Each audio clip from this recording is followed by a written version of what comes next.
A'oudhu billahi minash shaitanir rajim. Bismillahir rahmanir rahim. Aujourd'hui, nous sommes le 20e jour du mois de Ramadan. Ce soir, nous entrons donc dans les 10 dernières nuits du Ramadan, qui commence donc la 21e nuit, comme rapporté dans le hadith sur la retraite spirituelle du prophète Mohammed sallallahu alayhi wa sallam, qu'il commençait la 21e nuit du Ramadan.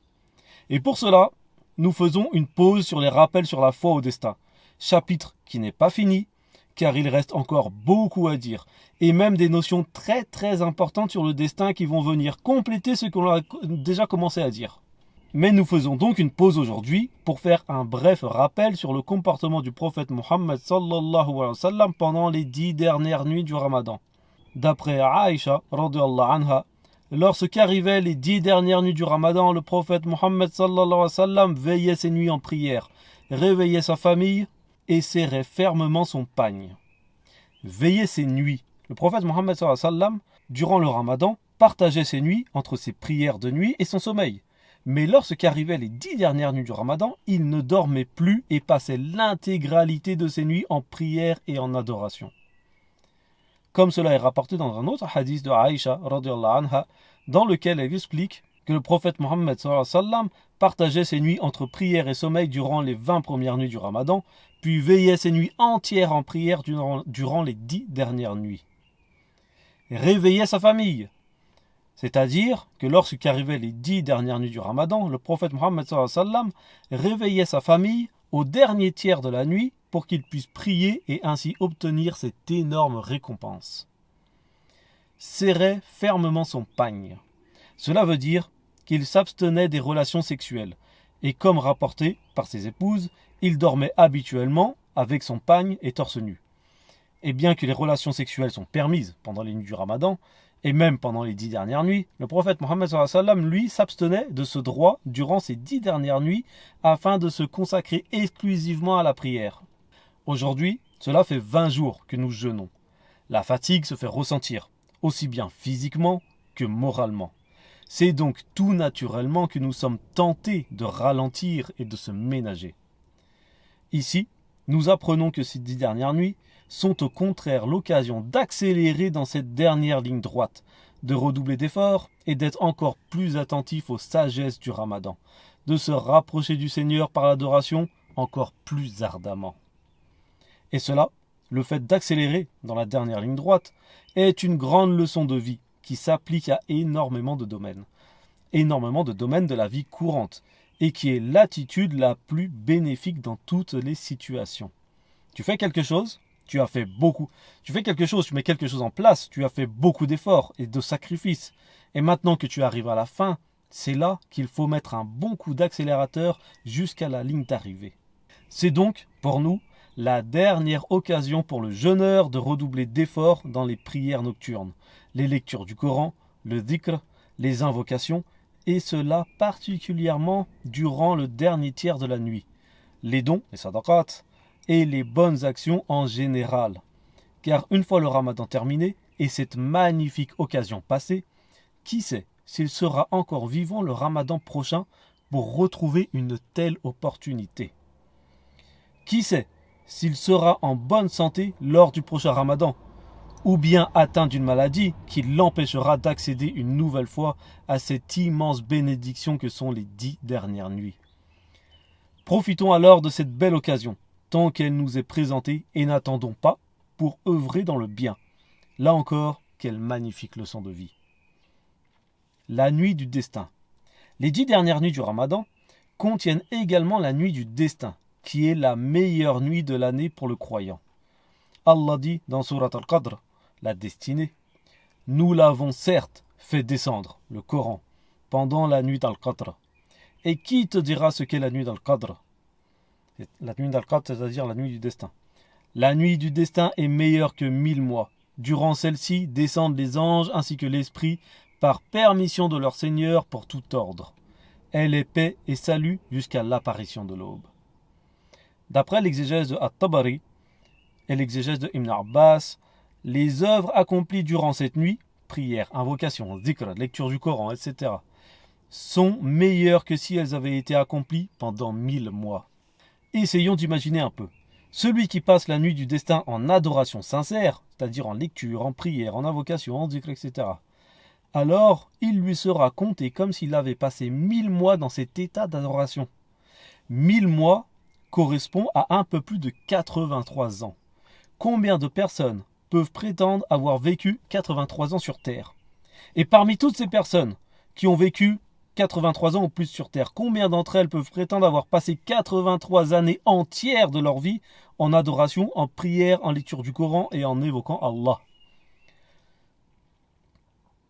Ceci est une miséricorde énorme de la part d'Allah. Miséricorde qui prouve une fois de plus sa volonté à ce que ses serviteurs se purifient et accèdent au haut lieu du paradis. De plus, et d'après l'exégèse de Ibn Kathir, les anges descendent en très grand nombre durant cette nuit spécifique, du fait de la grande bénédiction de cette nuit.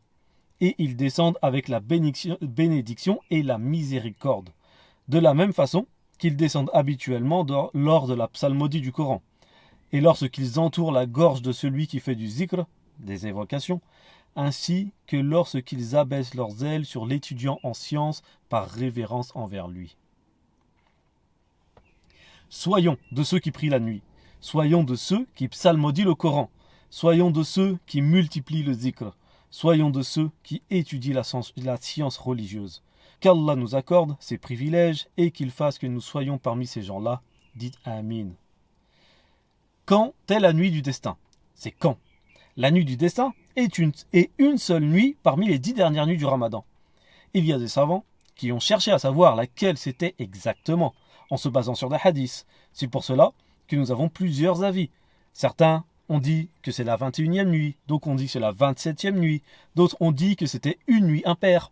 Certains ont dit que c'était la même nuit tous les ans, et d'autres ont dit que c'est une nuit différente chaque année, d'une année à l'autre. Bref, l'avis le plus authentique, en tout cas ce qui est sûr et certain, c'est qu'on ne peut pas en avoir la certitude. On ne peut pas savoir avec certitude quelle nuit c'est. Et donc, on va faire des efforts toutes les nuits, durant les 10 dernières nuits, à commencer par ce soir. Comme l'a rapporté notre mère Aïcha, radiallahu anha. Elle a rapporté que le messager d'Allah, sallallahu alayhi wa sallam, a dit « Cherchez la nuit du destin durant les 10 dernières nuits du Ramadan ». Ce qu'il faut retenir, c'est qu'Allah, dans son immense miséricorde, a caché cette nuit à ses serviteurs afin que ceux-ci veillent les 10 dernières nuits et ainsi rajoutent encore plus en bonnes actions, lumière et guidée. Et c'est Allah qui va les récompenser de la meilleure des manières pour ces efforts qu'ils font pour lui. Et il souhaite rajouter encore en récompense par cette recherche de ses faveurs sur cette nuit bénie. Allah ne veut pas seulement nous récompenser pour la nuit du destin. Il veut aussi nous récompenser pour les 9 autres nuits que l'on aura passées à rechercher cette nuit, à rechercher sa récompense en prière, en invocation et en bonnes œuvres. Donc, celui qui souhaite profiter de la nuit du destin fait des efforts durant les 10 dernières nuits du Ramadan en espérant trouver cette nuit et la remplir de prières et d'adoration, afin d'obtenir la récompense de 1000 mois de prière et d'adoration et afin d'obtenir la rédemption de ses fautes et de ses péchés.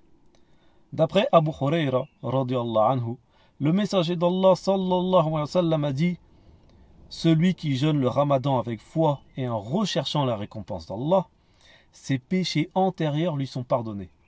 Et celui qui prie la nuit du destin avec foi et en recherchant la récompense d'Allah, ses péchés antérieurs lui sont pardonnés. » Et pour clôturer ce rappel, citons une invocation spéciale à répéter durant les 10 dernières nuits du Ramadan. Aïcha, radiallahu anha, rapporte qu'elle a demandé au prophète sallallahu alayhi wa sallam « Ô messager d'Allah, vois-tu si je trouve la nuit du destin? Qu'est-ce que je dois dire durant cette nuit-là » Il répondit, sallallahu alayhi wa sallam, « Dis, ô Allah, tu es pardonneur et tu aimes le pardon, alors pardonne-moi. Allahumma innaka afouun tuhibbul afwa fa'fu anni. » Et pour être certain d'avoir répété cette invocation la nuit des destin, le jeûneur la récitera toutes les 10 dernières nuits du Ramadan. Et selon l'imam al-Shafi'i et l'imam Ahmed, il est possible de réciter les invocations dans une autre langue que l'arabe, comme le français par exemple, car le but visé des invocations est le sens de l'invocation. Donc, si vous n'arrivez pas à dire cette invocation en arabe, pas de problème, vous pouvez la dire en français. Ça, c'est pour les invocations. Contrairement au Coran, le Coran dont le but visé sont les mots en arabe. Les traductions dans d'autres langues sont réservées à la compréhension, pour ceux qui ne comprennent pas l'arabe, mais en aucun cas à la récitation. Subhanakallahumma wa bihamdik, ashhadu an la ilaha illa anta, astaghfiruka wa atubu ilayk.